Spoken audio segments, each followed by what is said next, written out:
Alors, il s'agit de la conférence que j'ai faite à Bruxelles au Théâtre Poème le samedi 24 avril 2004 à 14 h. Cette conférence est intitulée « La jeune fille et la mort ». Il y a un psychanalyste et psychologue qui travaille à Besançon, qui travaille également à Paris, va nous parler de la jeune fille et la mort. Mais ça, je pense, Jean, tu vas expliquer ce domaine. Tu vas nous dire le dernier week-end de novembre. Les membres d'Assistance Paris-Bruxelles organisent un colloque ici même au Théâtre Poème autour de la question précisément du rapport de la psychanalyse et de l'art. Voilà, on ne vous en dira pas plus maintenant, mais très vite, je pense que vous aurez les programmes, vous saurez qui sont les invités. Sachant qu'une fois par an, nous organisons un colloque. Cette année, c'était à la Sorbonne. 2 journées extrêmement intéressantes. Cette année, c'est à Bruxelles, puis l'année prochaine, ce sera de nouveau à Paris. Voilà. Je donne tout de suite la parole à Jean. Merci. Merci Pascal. Je remercie le Théâtre Poème, mon nom d'assistance. Alors, ce que je vais essayer de vous transmettre là, c'est le cheminement du séminaire que j'ai fait cette année à Paris, c'est encore en cours, dont le titre est « Réinventer la psychanalyse » à partir de l'acte de création artistique. C'est-à-dire qu'il s'agit de parler, il s'agit d'essayer d'aborder à partir de Freud, Lacan et de certains artistes, je vais en dire un mot dans l'introduction, ce qui fait que ce qu'on appelle avec Lacan un certain réel, une insistance du réel, l'insistance vient de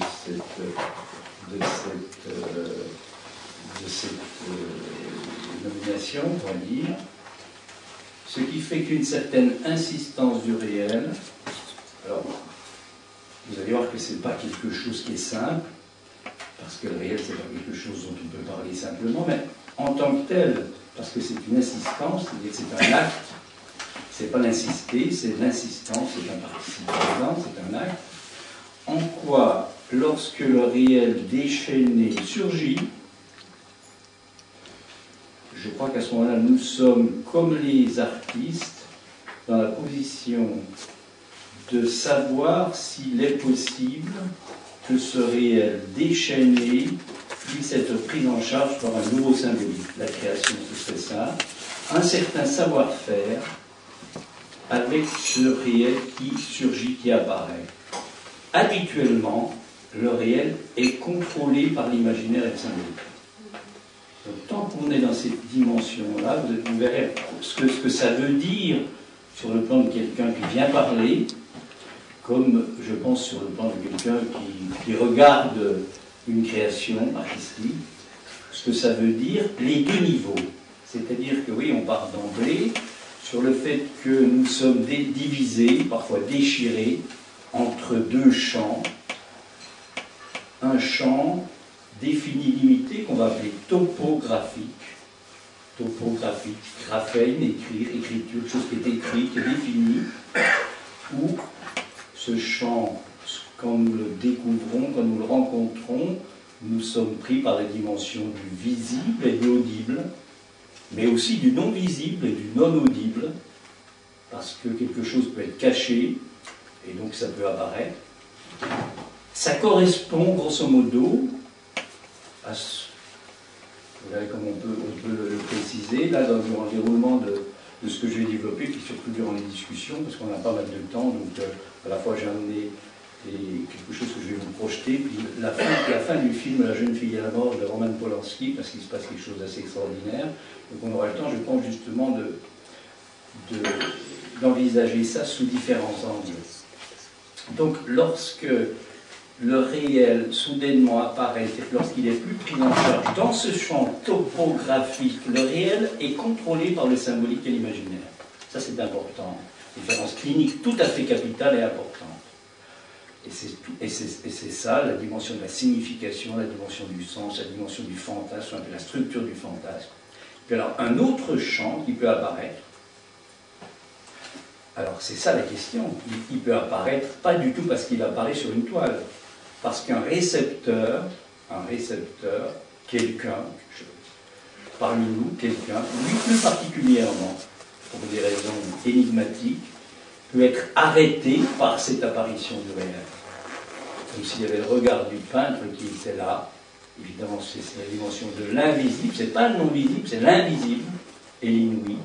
Et là, on est dans le champ de la dimension de la pulsion, et c'est ça qui soutient le travail qui se développe dans le cadre d'insistance, puisque vous voyez l'enchaînement. L'insistance de ce type de réel est le champ qui va développer la dimension la dimension du trim, au sens de Freud, et de la pulsion. Donc vous voyez qu'il importe que le premier champ articulé, dans lequel on comprend, dans lequel on pense, dans lequel on découvre, il importe que ce premier champ, soudainement, ne tienne plus pour qu'apparaisse un autre champ. Alors la liaison entre les deux, et c'est ce qui est apparu, je pense, dans les premières séances du séminaire. Je vais vous dire un peu comment c'est apparu, la liaison entre les deux. C'est la façon dont Freud transmet, mais comme le dit Lacan, c'est très suspect, la façon dont Freud parle de la pulsion de mort. La liaison entre les deux, ça va peut-être vous surprendre, c'est la pulsion de mort. C'est-à-dire que nous avons une conception de la pulsion de mort destructrice. Dès qu'on entend le mot mort, on n'entend pas le mot pulsion, c'est le mouvement au sens de quelque chose d'autre que la destruction, alors que la pulsion de mort, en fait, revue par Lacan, poussée dans la dynamique pulsionnelle, telle qu'il parle de la pulsion, tel que Freud parle de la pulsion 1915-1916, c'est tout à fait autre chose qu'une citation, la mort, la pulsion de mort, et l'opération du Saint-Esprit par lequel le signifiant existe. Alors ça ne veut pas dire le Saint-Esprit au sens forcément chrétien du terme, c'est pour montrer qu'il y a une articulation dans la création tout à fait importante qui est le fait que c'est de la pulsion de mort que la dimension de l'esprit fait apparaître, crée cette dimension du signifiant, mais du pur signifiant qui n'est pas le signifiant auquel on va coller un sens, le pur signifiant. Tout ce champ-là, c'est ce qu'avec Lacan on appelle le champ de la chose, qui est le champ de l'illimité de l'invisible. Bon, on va reprendre ça progressivement. Donc, dans le séminaire, ce qui s'est développé durant cette année, c'est, je crois, c'est ce qu'on peut dire toujours après coup, parce que quand on fait le séminaire, c'est pas tellement ça qui apparaît, mais ce qui était sous-jacent, c'est pour ça que c'est apparu à un moment comme ça fait deux séances que les séances du séminaire sont intitulées, dans le séminaire sont intitulées la pulsion de mort. Je crois que ce qui était sous-jacent, sans qu'on sache, c'était vraiment la question de la pulsion de mort. Mais vous voyez, pas du tout en disant je vais parler de la pulsion de mort. C'est apparu comme tel dans ce passage tout à fait important qui est celui à partir duquel, c'est compliqué, ce pas-là, qui est celui à partir duquel quelque chose de nouveau peut apparaître, parce que pour que du nouveau apparaisse, encore faut-il que ça soit possible. Et tant qu'il y a le savoir déjà là qui est là, il est là comme couverture pour cacher, on verra tout à l'heure ça sur le tableau des Bénignes, comment ça fonctionne, avec la façon dont Velasquez transmet aussi bien ce type de savoir déjà là que autre chose. On verra ça tout à l'heure, comment ça peut être perçu. Alors dans le séminaire, ce qui était apparu au départ, c'est l'importance du rêve. L'importance du rêve, pourquoi? Parce que le rêve, ce qui est important, le génie de Freud, c'est d'avoir montré que dans le rêve, au niveau de la représentation, alors on revient à la représentation, c'est ce réel qui est pris en charge par le symbolique et l'imaginaire, quelque chose qui est contrôlé, contrôlable. On ne comprend pas forcément, mais on peut comprendre. On peut retrouver dans l'histoire toutes sortes de choses qui expliquent le fait qu'il y a ça dans le rêve. Tout ça, c'est très bien, c'est tout à fait important. Et puis le rêve qui nous a travaillé, c'est le rêve du père de l'enfant mort qui brûle.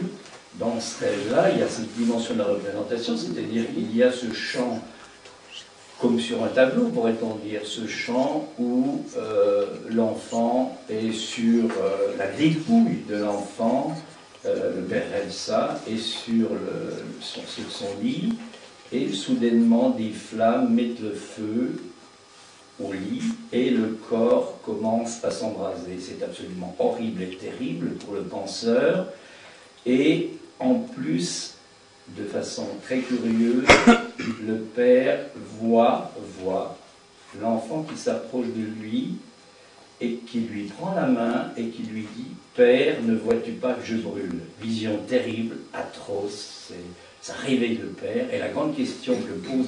Alors c'est pas un rêve qui a été analysé, parce que ça a été rapporté et rapporté et rapporté. C'est pas un rêve qui a été analysé.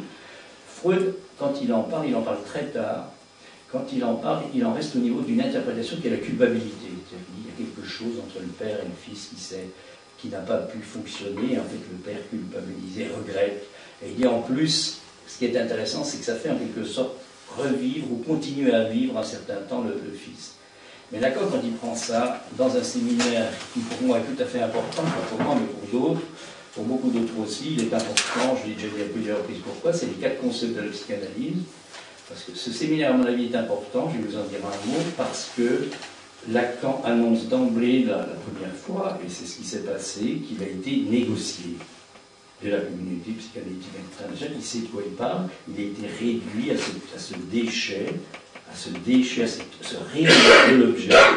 Donc je crois que ce séminaire qu'il fait, c'est une réponse, pas du tout une réponse à la communauté analytique en tant que telle, pas du tout à ses juges, mais à une réponse, une élaboration psychique subjective, et il considère 3 concepts. Or, dans ce séminaire, quand il prend ce rêve, il nous transmet que ce qui est important, c'est pas le réveil du père, c'est pas le cauchemar, c'est bien une histoire d'éveil, avec une histoire avec un grand H, mais c'est l'éveil du sujet. Alors là, on est très embarrassé parce qu'on ne comprend plus rien. Qu'est-ce que c'est que l'éveil du sujet?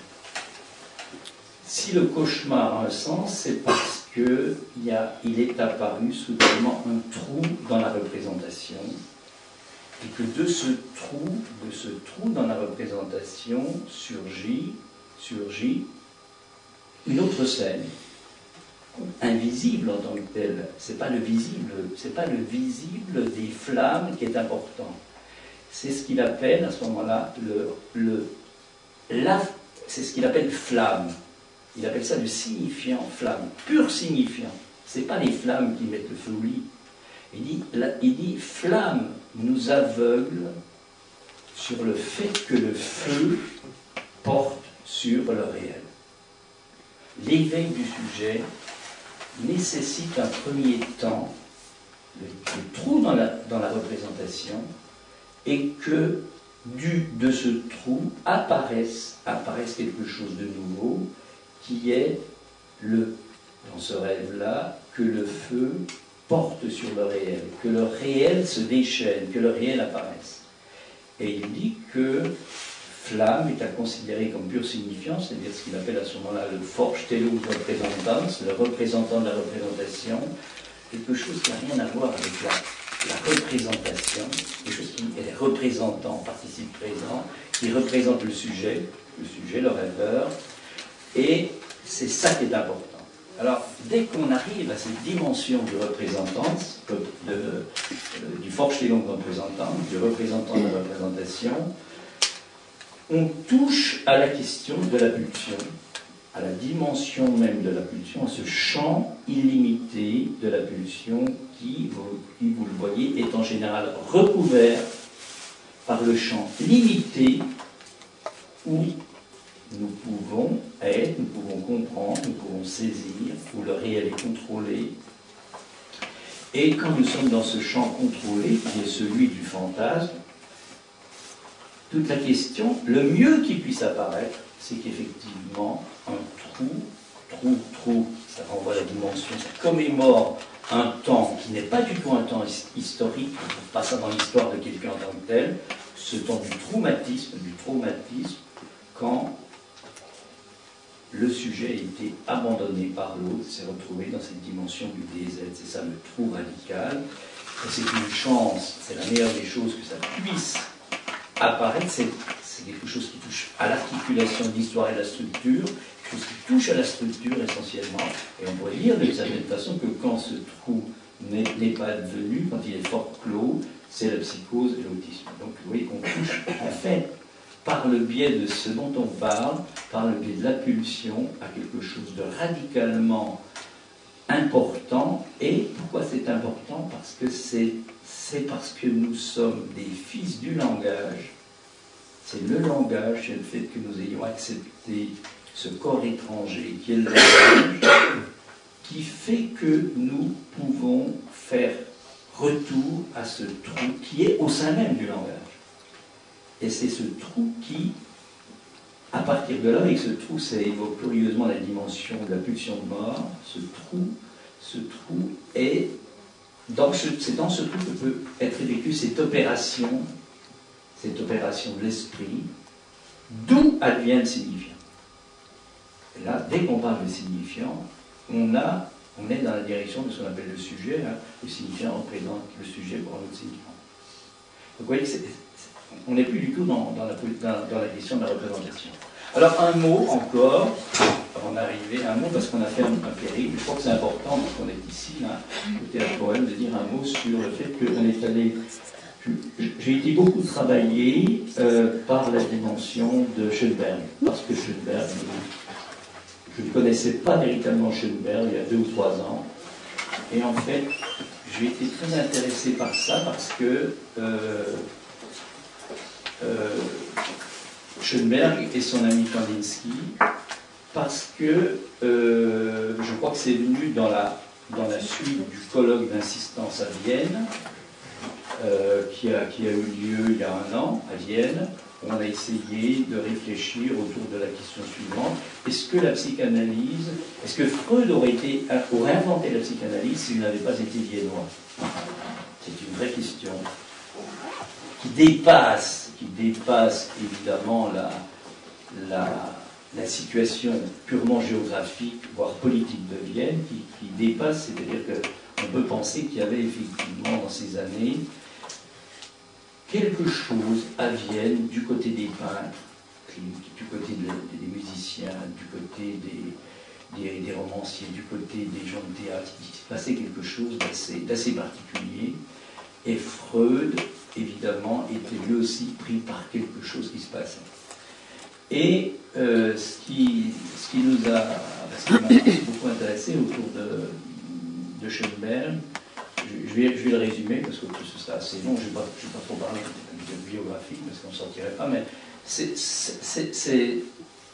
vais essayer d'articuler ce que je vais dire à ce que je suis en train de développer, c'est-à-dire que on pourrait dire que comme chacun d'entre nous, Schoenberg, peut-être plus lui, s'est trouvé à un moment avec toute la dimension d'une musique qu'il faisait, qui relevait de la consonance. C'est quoi la consonance? La consonance, c'est le fait que la mélodie et l'harmonie sont réglées par des lois qui sont telles que il y a des accords, c'est-à-dire des accords à des intervalles musicaux qui correspondent à des lois qui sont définies, qui font que la tonique, c'est elle qui gouverne, c'est la maîtresse, c'est elle qui organise, tout se situe par rapport à la tonique, par exemple en Do majeur, traditionnellement, Do, Mi, Sol, d'accord, Do, Mi, Sol, tonique tierce, quinte, Do, Mi, Sol, tonique, tierce, quinte, septième, tout tourne autour, c'est important parce qu'on pourrait penser que ça ne nous concerne pas, ça nous concerne tout à fait. La dimension du son et de la musique, et donc les lois qui règlent la dimension du son, qui nous ramènent en gros jusqu'au 7e, 8e siècle en manuscrit, Pythagore. Tout ceci a été organisé de telle façon qu'on arrive à définir des intervalles musicaux qui puissent être consonants. Alors Pythagore, il a pris, c'est très compliqué, il a pris les intervalles de quinte, et puis il a reproduit les intervalles de quinte, il a fait ça 12 fois, il a défini les notes de la gamme. Le problème, c'est qu'il y avait un résidu. Alors, le résidu, c'était interdit d'en parler, raconte que quelqu'un en a parlé et qu'il est mort. Ça pour montrer qu'il y avait quelque chose qui était. Et puis alors, vous savez ce qui s'est passé avec la musique tempérée à un certain moment, notamment en France. On a voulu intégrer ce qui ne rentrait pas, l'incommensurable. Et l'incommensurable, ça avait pensé à quoi? Ça avait pensé au réel. On a voulu intégrer l'incommensurable dans ces intervalles musicaux, dans ces écarts musicaux, c'est la dimension de la musique tempérée. Et en fait, ça n'a rien réglé parce que, même si on a essayé, au niveau des fréquences, d'intégrer ce qui ne rentrait pas dans la gamme de Pythagore, néanmoins, il restait toujours quelque chose. Et en plus, alors l'intérêt, c'est qu'on pouvait transposer très facilement, puisqu'on retrouvait toujours les mêmes différences de fréquences, mais il y avait quelque chose qui n'allait pas. Alors, ce qui est apparu progressivement avant Schoenberg, notamment, c'est le fait que dans la musique, si vous prenez par exemple Mozart, si vous prenez Beethoven, si vous prenez par exemple un opéra de Mozart, Don Giovanni, lorsque Don Juan apparaît tout à la fin de l'opéra, il apparaît sur une note de septième diminué. Quand on entend sur un accord de septième diminué, c'est un accord qui est dissonant. Alors, on avait pensé que quand l'accord dissonant apparaissait, c'était important puisque la tonique là était égratignée, la loi de la tonique était égratignée, il fallait revenir à la consonance. Donc c'est ce qui se passe avec par exemple dans le cas de Don Juan dont je parle. Alors que Schoenberg commence comme ça, et à un certain moment, 1907-1908, je crois qu'il ne peut plus. Quelque chose en lui doit, c'est une obligation. Et non, c'est pas une obligation, une obligation morale, c'est pas une obligation. Il aurait pu le faire.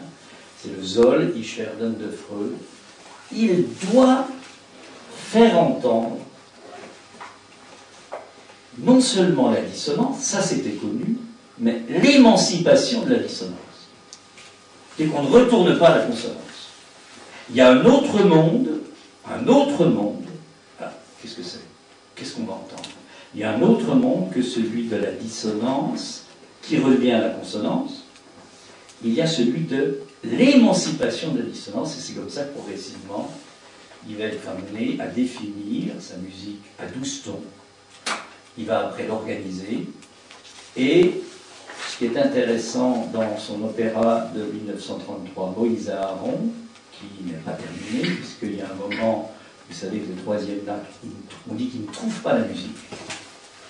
À mon avis, il a tout à fait trouvé quelque chose, il a trouvé ce qu'il y a de plus radical chez l'humain, un cri, puisque ça s'arrête sur un cri, la fin du deuxième acte, ça s'arrête sur un cri, au Wort, au mot, du Wort, toi mot, qui me manque, das mir fehlt. Et le troisième acte se termine sur, quel que soit ce qu'il raconte, évidemment c'est tout à fait important ce qu'il a raconté, mais je prends ce qu'il y a de plus radical.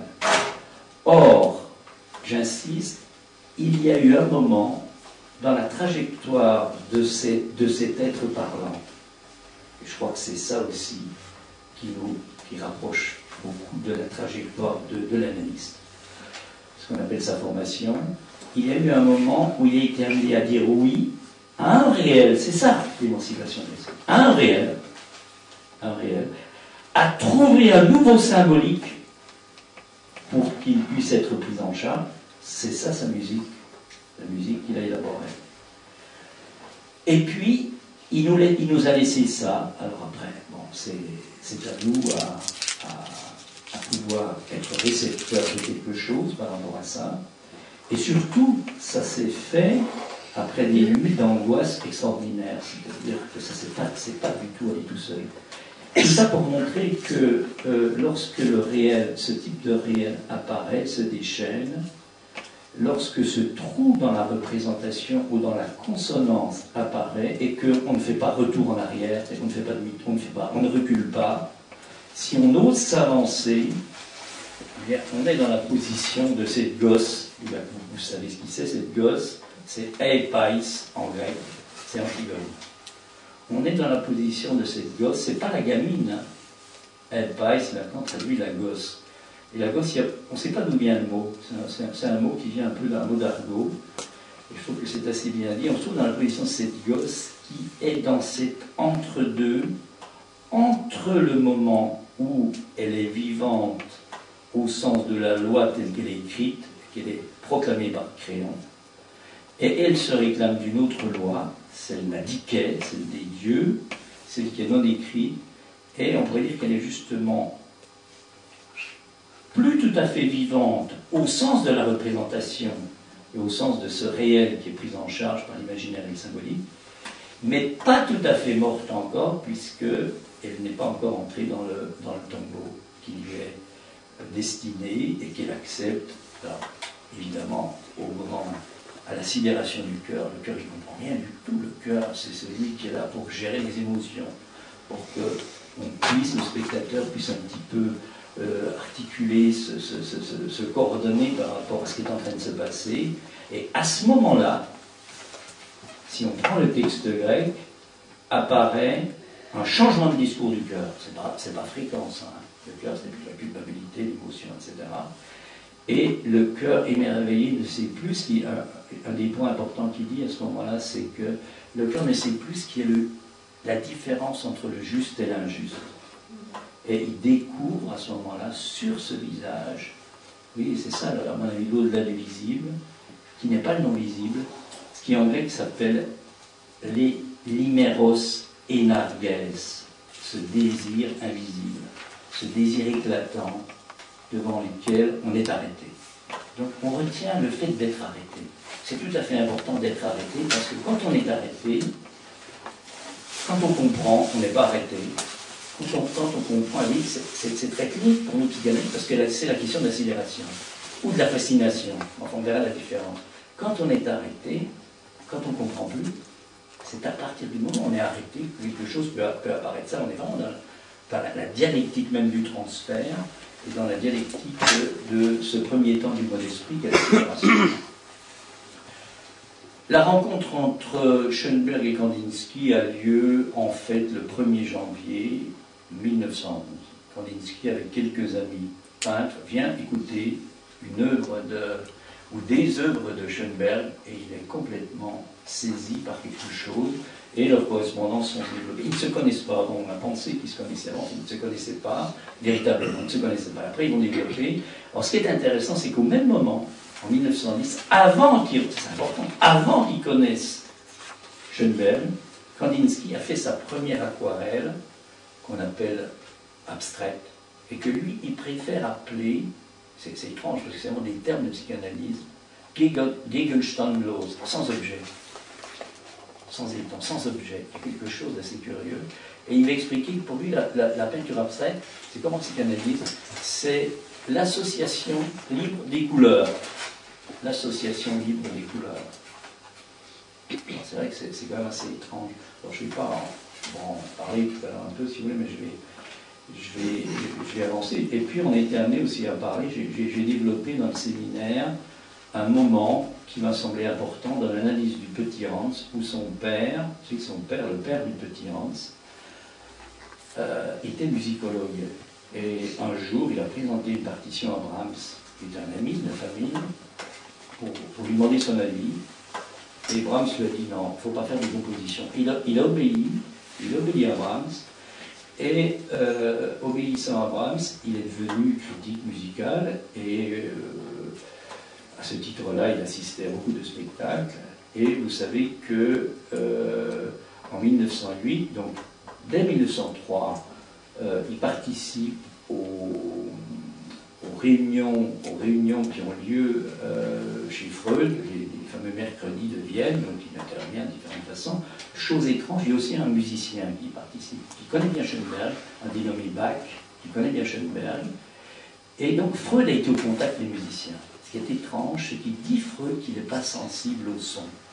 Il le dit en 1998 dans une lettre à Fliess, et c'est pas n'importe quoi. Freud vient de se mettre dans la lecture du travail de Lipse sur le mot d'esprit.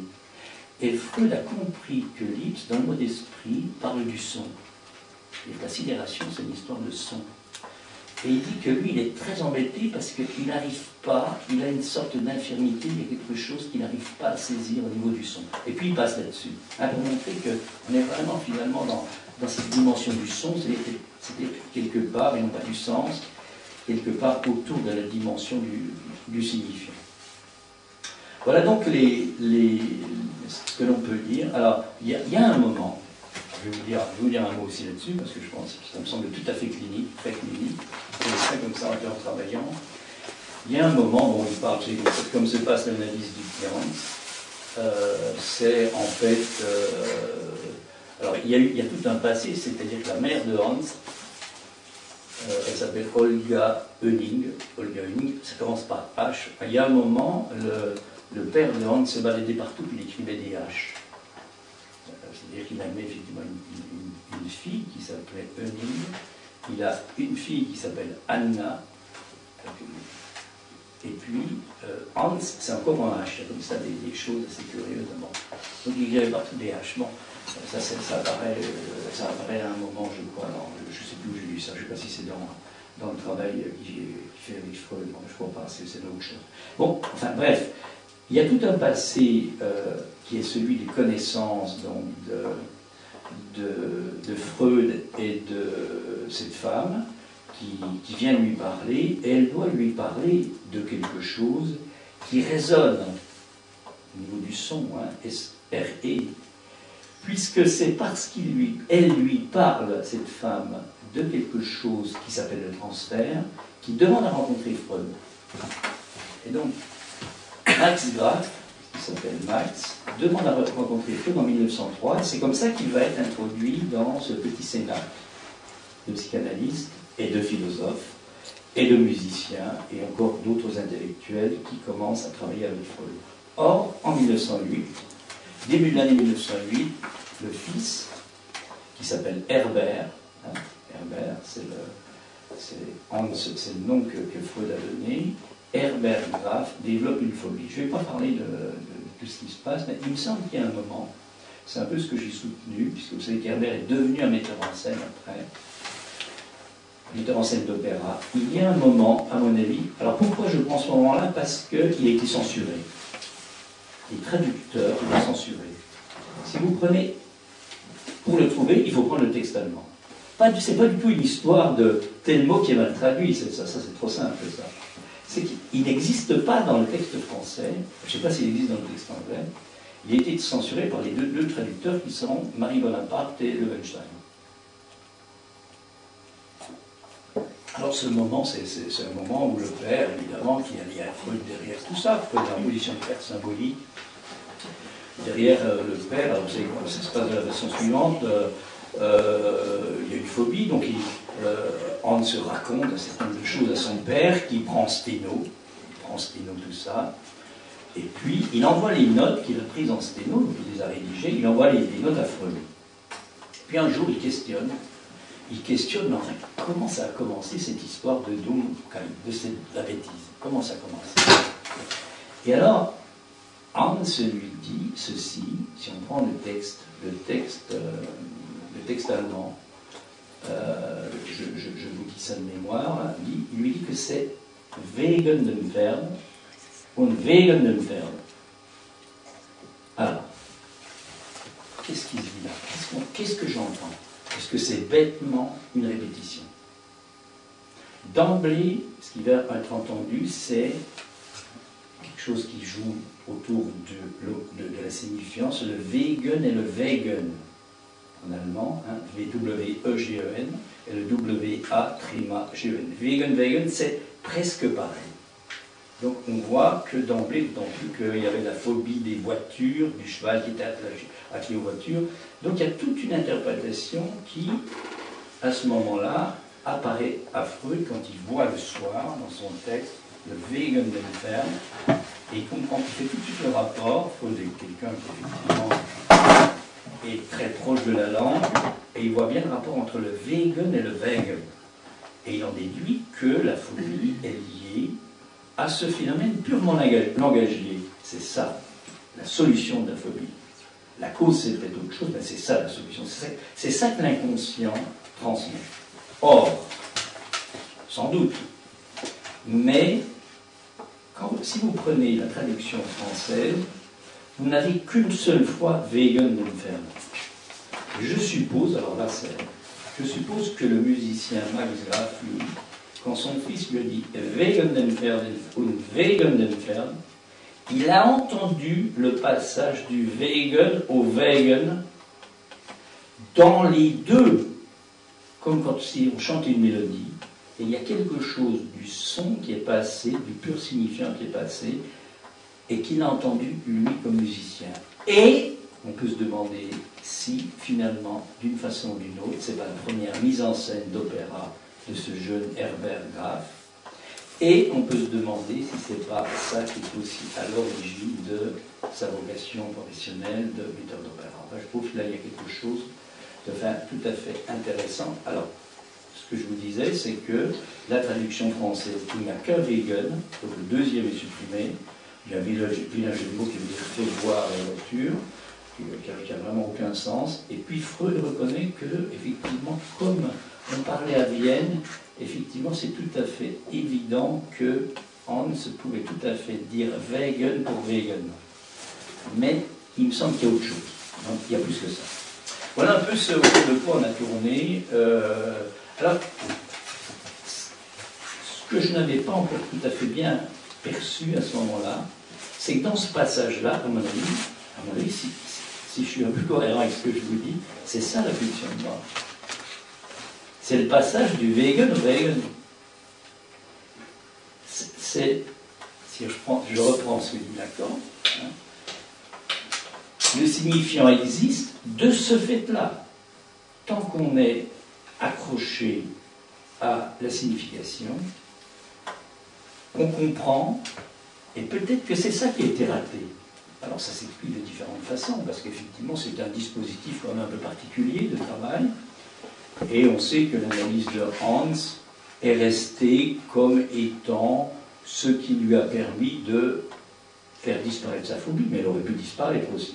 Néanmoins, il s'est passé quelque chose, peut-être justement, que, alors que, notamment quand Lacan en parle en 1956, tous les Parisiens analystes qui viennent au séminaire de Lacan sont en train de chercher dans les circuits de Vienne où vont les voitures, où va le train quand il part chez la grand-mère, etc. Peut-être que, parce qu'il est encore en vie à ce moment-là, évidemment, Herbert Graf, il va mourir plus tard, il est d'ailleurs en train de monter un opéra, pas très loin de Paris. Et on ne sait pas d'ailleurs que c'est Herbert Graf, parce qu'on l'appelle Hans. On ne sait pas encore véritablement, je crois qu'on ne le sait pas. Et en fait, au lieu de chercher d'une certaine façon dans les rues de Vienne où passe la charrette qui fait peur, peut-être qu'il aurait mieux valu aller au Staatsoper, à l'opéra, pour entendre un peu ce que je suis en train de vous expliquer. Ben voilà. Alors, voilà un peu donc comment je pourrais introduire cette dimension de la pulsion de mort. Et on va essayer maintenant, puisque cette question qui est apparue comme étant la jeune fille et la mort, je le prends comme une séquence signifiante, quelque chose qui dépasse.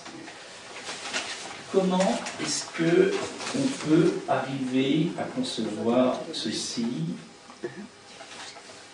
On a une piste, c'est la butée de Freud, en 1930-1931, quand il dit, à propos de la féminité, il y a quelque chose, moi, que je n'y comprends rien. Je n'y comprends rien, la période pré-édipienne chez la femme, ça c'est un continent noir. Je ne comprends rien, alors peut-être que d'autres pourront en dire quelque chose. Et il fait référence, je crois que c'est là, enfin là on a parlé dans ce séminaire, je crois qu'il fait référence en note à ce moment-là à quelque chose qu'on pourrait peut-être comprendre si on faisait référence à une période antérieure chez les Grecs, à la période mycénienne. Alors on y va, on va du côté de la période mycénienne, au-delà de ce que dit Freud, parce que la jeune fille et la mort, effectivement, elle apparaît au 7e, 8e, 9e siècle avant Jésus-Christ, dans ce mythe de Déméter, qui est le rapt de sa fille Perséphone, par le dieu de la mort, le dieu des morts plus exactement, qui est Hadès. Alors c'est raconté de la façon suivante. Et c'est intéressant, ça nous intéresse beaucoup. Pourquoi? Parce que une des conséquences de ce rap, c'est les mystères d'Éleusis. Et les mystères, c'est la question du phallus, c'est la question du cachet, et c'est la question que nous, on peut avancer. C'est ça que je vais essayer un petit peu d'aller dans cette direction maintenant, puis après on arrivera à la peinture de Velázquez, parce que mon avis, tout est là, même si on ne le voit pas. Par le biais de ce phallus imaginaire, réel, il y a la dimension du phallus symbolique. Et toute la question, pourrait-on dire, de l'articulation de chacun d'entre nous, c'est comment on a été amené à mettre en place, c'est ça la question du signifiant, cette dimension du phallus symbolique. Pour autant que c'est ça la clé. Vous vous rappelez, quand Lacan prend ça dans la relation d'objet, il fait mère, enfant, phallus, père. Toute la question, effectivement, c'est que l'enfant prend la place du phallus imaginaire pour combler le réel maternel, pour combler ce trou maternel, pour apaiser, on va dire, la mère, et c'est la place du fantasme. Et toute la question va être ce qui va advenir lorsque il va, lui, se détacher de cette place, d'une part, et ce qui va se passer pour la mère lorsqu'elle va percevoir qu'elle est confrontée à ce réel-là, par exemple par le biais de l'enfant. Or, c'est à mon avis, entre autres, ce qui peut être déduit de ce mythe. Alors je le raconte, je le raconte parce que je rappelle déjà. Alors, Zeus a un frère, Hadès, une sœur Déméter. Avec sa sœur Déméter, il conçoit un enfant qui s'appelle Corée ou Perséphone. Et un jour, cette vierge, cette jeune fille, les textes disent qu'elle parle de sa fille aux longues chevilles, est en train de cueillir des fleurs.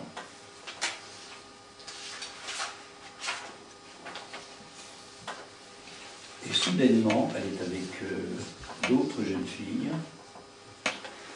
On raconte que c'est au moment où elle cueille un narcisse. À un certain moment, la terre s'ouvre. Elle crie. Elle disparaît. Sa mère entend le cri. Elle se précipite. C'est trop tard. Corée a disparu. Perséphone a disparu. Et alors, à partir de là, on va retomber sur ce qu'on disait tout à l'heure. Qu'est-ce qu'elle a entendu? Ça, c'est une vraie question. Alors, ce qu'on raconte, c'est qu'elle a entendu le cri de désespoir de sa fille qui est engloutie, et ça, c'est la version, on pourrait dire, habituelle. Ce qu'on comprend, ce qu'on pense d'emblée, je dirais, parce qu'on est dans la réalité du fantasme. Et elle se met, parce qu'elle ne veut pas supporter, elle, de rencontrer ce réel, puisque sa fille n'étant plus là pour, en quelque sorte, apaiser ce rapport au réel, cette privation maternelle.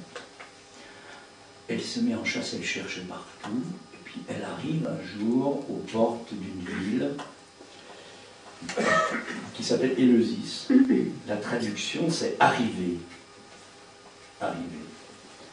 Elle arrive aux portes de cette ville, et puis elle est fatiguée, et soudainement, deux ou trois jeunes filles, qui sont les filles du roi d'Éleusis, la voient, s'approchent d'elle, et lui disent de venir au palais. Alors elle arrive au palais, elle rencontre le prince ou le roi, je ne sais pas exactement, mais d'emblée, elle doit dégager quelque chose. Je vais revenir tout à l'heure au cri, parce que je continue. Elle doit dégager quelque chose, une certaine présence, quelque chose, puisque d'emblée, elle est perçue comme quelqu'un qui a des pouvoirs, qui a un pouvoir particulier. Et il lui est confié le fils, le futur roi, pour qu'il lui apprenne un certain nombre de choses. Et elle se met à le rendre la nuit invisible par le feu, parce qu'elle a une idée, elle veut le rendre immortel. Tu sais ce que c'est ça? Elle veut le rendre immortel. Alors ça, immédiatement, vous savez ce qui se passe dans ces cas-là, les mères perçoivent ça très bien. C'est que la femme du roi, la mère du fils, immédiatement, perçoit qu'il est en train de se passer quelque chose. Le rapport au réel, là, il est rapide, et elle en parle au roi, et donc elle est suspendue de ses fonctions. Elle demande qu'on lui crée un sanctuaire. Éleusis, c'est à 30 km d'Athènes. Qu'on lui crée un sanctuaire, c'est ce qui est fait. Ce qui est fait, et elle s'enferme dans son sanctuaire. Mais Déméter, c'est pas n'importe qui. C'est la déesse de la terre. C'est elle qui apporte la fertilité et la fécondité. Et elle menace de suspendre tout ça, c'est-à-dire qu'elle menace d'affamer, la famine, pour les gens qui habitent, les personnes d'Éleusis. Alors ça va intriguer Zeus, pas tellement parce qu'ils sont affamés. Il va se dire, oui mais alors si c'est comme ça, ils ne vont plus m'adorer. Donc Zeus fait appel à son messager, Hermès, il l'envoie voir Hadès, et est conclu un accord, c'est-à-dire qu'à partir de là, Perséphone reviendra les 2 tiers de l'année, et retournera 1 tiers de l'année aux enfers. Alors je reviens au cri. Ça, je vais donner la version habituelle. Non, c'est celle qui est simple, la mère qui dit bon. Moi, je suppose aussi autre chose, on peut le supposer après tout, que dans ce cri, comme dans celui de Don Juan, dont je parlais tout à l'heure, il y a une force de supposition. Il y a autre chose qui peut être entendue. Quelque chose qui ne s'enregistre pas. Là, on touche un peu à la dimension de la pulsion éloquente déjà. Quelque chose qui ne s'enregistre pas. Et c'est-à-dire que peut-être bien que dans ce cri, vous savez que le cri, par définition, c'est intraduisible. On peut peut-être l'interpréter, mais c'est absolument intraduisible, par définition. C'est ce qui est le plus radical de l'humain. C'est ce qui touche, on pourrait dire, la racine de l'humain à la parole. La racine, ce qu'il y a de plus radical dans l'incarnation, dans le fait d'être incarné dans un corps, dans ce qui de la pulsion vient faire vibrer une colonne à l'intérieur de soi, d'où sort cette vibration qui s'appelle le cri. Alors, je crois qu'on pourrait supposer que dans ce cri, il y a aussi le fait qu'elle a découvert le désir de l'autre, d'une certaine manière. Alors, je ne sais pas comment on peut le dire, on peut peut-être dire le désir de l'autre, évidemment, c'est celui du tonton. C'est un peu genre, mais chez les Grecs et chez les dieux, c'était pas trop gênant que ce soit le tonton. C'est-à-dire que Hadès, c'est donc l'oncle de Perséphone. Je pense que ce cri pourrait se percevoir comme ça. C'est pour ça que ça se termine comme ça. Si ça se termine comme ça, au-delà de tout ce qui pourrait être un règlement de compte autrement, et du coup, ça nous apprend qu'il lui est revenu quelque chose à Déméter, puisqu'elle a accepté quand même qu'elle retourne aussi Corée, que sa fille retourne du côté du désir de l'autre. Alors c'est ce que je dis, évidemment, on peut tout à fait le critiquer, mais enfin, je crois qu'on peut l'entendre comme ça dans notre fonctionnement psychanalyste. Donc cette dimension du cri est tout à fait importante, et cette jeune fille, la jeune fille et la mort, vous voyez que la référence pour nous occidentaux, qui nous référons donc à la dimension notamment qui avons dans nos ascendants au niveau de la pensée, cette référence grecque, ça apparaît très tôt comme étant quelque chose de tout à fait radical, de tout à fait important, et qui pose en fait, on pourrait dire, tout ce qu'il y a de complexe dans les rapports humains, c'est-à-dire la dimension du rapport au phallus, la dimension du rapport au réel maternel, la dimension du désir de l'autre, la dimension du cri. On pourrait dire qu'il y a pratiquement dans ce mythe-là tout ce qui est en jeu. Alors, vous savez que c'était très important parce que ça a duré. Alors, la conclusion, c'est que le fait, ce qui est revenu, c'est que non seulement elle a pu percevoir quelque chose d'autre que le déchaînement du réel, qui la mettait en mouvement comme ça de façon sans doute un peu folle. Bon, c'est une chose. Et puis, je crois que la deuxième chose, c'est que, bon, elle est même la preuve, c'est qu'elle a fait un don. Elle a fait un don, c'est celui des mystères. C'est-à-dire qu'elle a permis, l'émetteur, que des personnes, pas n'importe qui, ceux qui vont être appelés les mystes, ceux qui vont pouvoir faire un certain passage, c'est pas n'importe qui, c'est quelque chose qui était défini, puissent entrevoir, voir, c'est un terme qui était tout à fait important, mais c'est pas voir quelque chose qu'on va pouvoir en quelque sorte définir, et surtout était porté sur cette expérience un secret absolu. Il était absolument interdit de parler de ce qui était vu, de ce qui était entendu, et ça nous renvoie à cette dimension du son tout à l'heure, qui était insaisissable. Il y a quelque chose comme ça. Alors voilà, comme par exemple, comment on parle. Alors, ces mystères, ils ont commencé donc au 8e, 7e siècle avant Jésus-Christ, avant le miracle grec, avant la pensée grecque.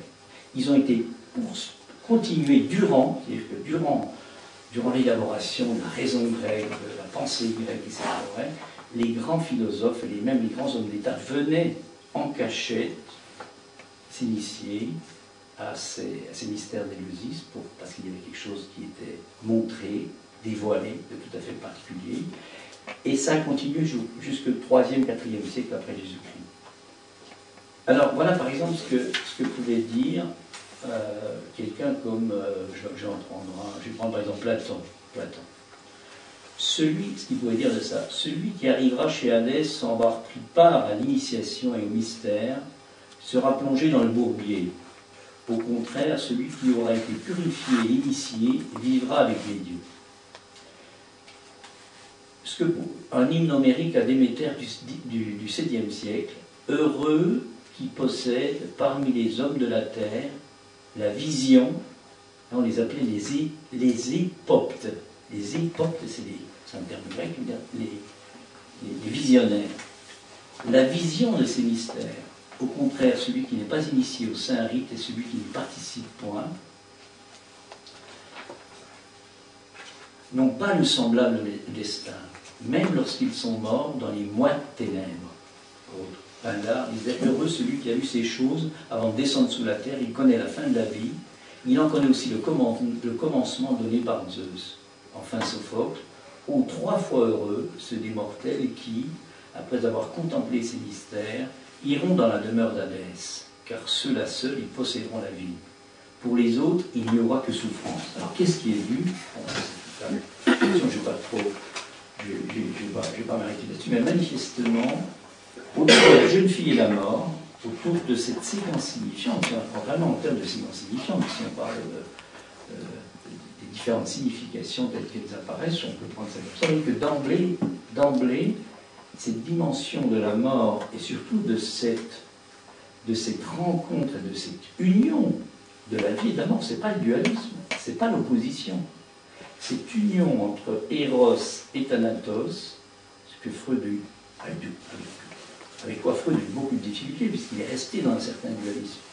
Mais ce que je vous disais tout à l'heure, c'est ce que Lacan nous pousse dans la direction où il nous mène, c'est-à-dire dans la rencontre de Thanatos et d'Eros, c'est-à-dire que la pulsion de mort serait ce qui fait en quelque sorte disparaître, ce qui porte à l'oubli un certain savoir, celui, on va dire comme ça, du vu, de l'entendu, plus globalement du fantasme, pour que de ce trou apparaisse un nouveau savoir qui est l'union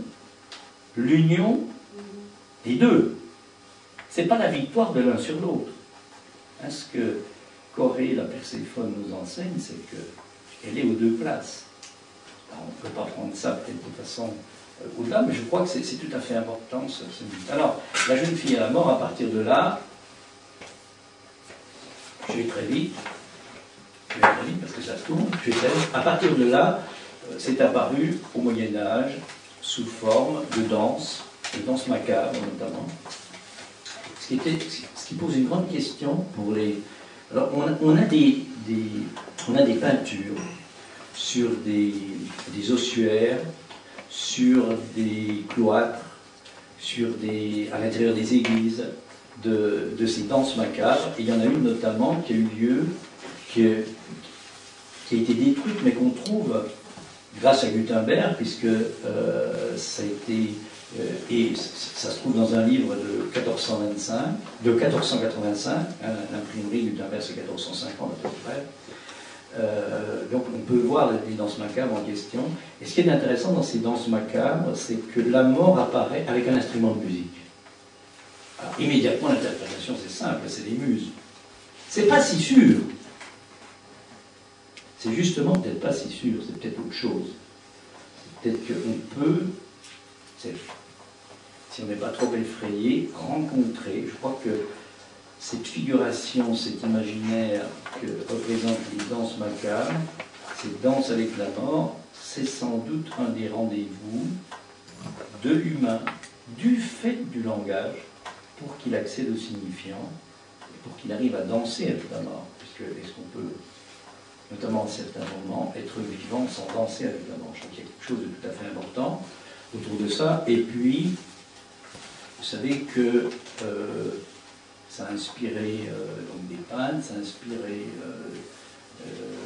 Baudelaire, ça a inspiré des musiciens, Schubert, La jeune fille à la mort, ça a inspiré Lys aussi, ça a inspiré Camille Saint-Saëns, ça a inspiré un certain nombre de cette dimension-là. Je crois que l'inspiration, c'est pas quelque chose de morbide, c'est qu'il y a quelque chose qui, dans cette séquence signifiante, est au plus proche de la rencontre avec la vie. La rencontre avec la vie, c'est-à-dire avec la rencontre par le biais de la jeune fille, telle que c'est présenté dans ce mythe, par le biais de la jeune fille. Et on va aller un petit peu plus loin avec Velasquez, avec quelque chose qui est ce stade préédipien, j'insiste bien, chez la femme, de la jeune fille, et qui a posé les plus grandes difficultés à Freud. C'est son arrêt à lui. C'est pour ça, sans doute, qu'il veut dire que pour lui, la fin de l'analyse, vous savez, c'est l'envie du pénis chez la femme, c'est l'homosexualité passive chez l'homme. Il n'a pas pu aller au-delà avec Lacan, c'est autre chose. Il dit la fin de l'analyse, pour moi, c'est l'au-delà du fantasme, c'est vivre la pulsion. Alors c'est là dont on est parti à l'insistance, et c'est ce qu'on va essayer un petit peu de... On en arrive maintenant à ce qui se passe en Espagne en 1656. Tu pousses sur le bouton rouge. Le bouton rouge, c'est tout. Alors un mot, puisqu'on est dans le 1656, vraisemblablement le tableau de Velasquez a été fait en décembre. Vraisemblablement, il a pu être daté le 23 décembre. Il est le 23 décembre 1656. Et la même année, en juillet, Baruch Spinoza, à Amsterdam, est interdit de synagogue et reçoit l'excommunication. Je dis ça parce que Velasquez est le premier peintre à avoir fait une Vénus au miroir, un nu, dans la peinture espagnole. Donc ça, c'était... Donc il y avait la protection de Philippe IV, le roi, à qui il était tout dévoué, et vous allez voir un peu comment on peut penser que ça apparaît là-dessus. Alors voilà, quand on découvre ça, alors je crois que ce que je trouve d'extraordinaire dans ce tableau, plus je le regarde, c'est que suivant ce qui nous anime, on peut non pas tellement voir énormément de choses, mais on peut percevoir.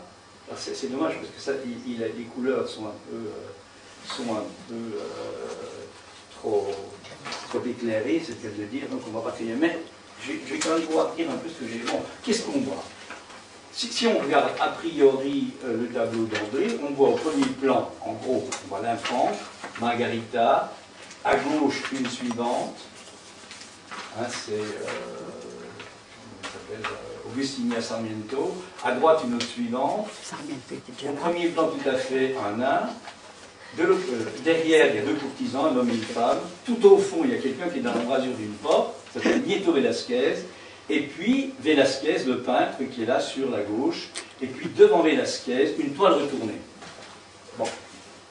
Alors, il y a différentes façons de concevoir les choses, et je suis arrivé à ce tableau parce que j'ai relu le séminaire de Lacan qui s'intitule L'objet de la psychanalyse, et en mai 66, donc quand il va terminer ce séminaire, il lui vient une idée comme ça. Alors ça ne vient pas par hasard parce que Michel Foucault, dans les mois qui ont précédé, c'est pas encore paru, il vient d'écrire son livre Les mots et les choses, et le premier chapitre des mots et les choses s'appelle Les suivants, et il parle du tableau. Et Lacan va inviter Michel Foucault à son séminaire. Donc je pense que c'est sans doute Michel Foucault qui a été celui qui a conduit Lacan à aller voir dans cette direction-là. Alors Lacan dit ceci: quand vous êtes, je le paraphrase, quand vous êtes en train de, ça nous intéresse tous les psychanalystes, vous allez voir comment, quand vous êtes en train de savoir un peu ce qui se passe dans un cas, que vous voulez un peu y comprendre quelque chose, quand vous voulez un petit peu savoir quelle est la place de l'analyse dans le transfert, regardez la place de Velázquez dans les Ménines, dans le tableau Les Ménines. Parce qu'effectivement, le peintre est dans le tableau, donc tout est bousculé, on n'y comprend plus rien, on ne sait plus ce qui est en jeu. Alors l'interprétation classique, habituelle, qui est toujours la même, en général, quand vous allez au Prado, s'il y a un guide qui vous explique, il est en train de peindre sur la toile retournée ce que par un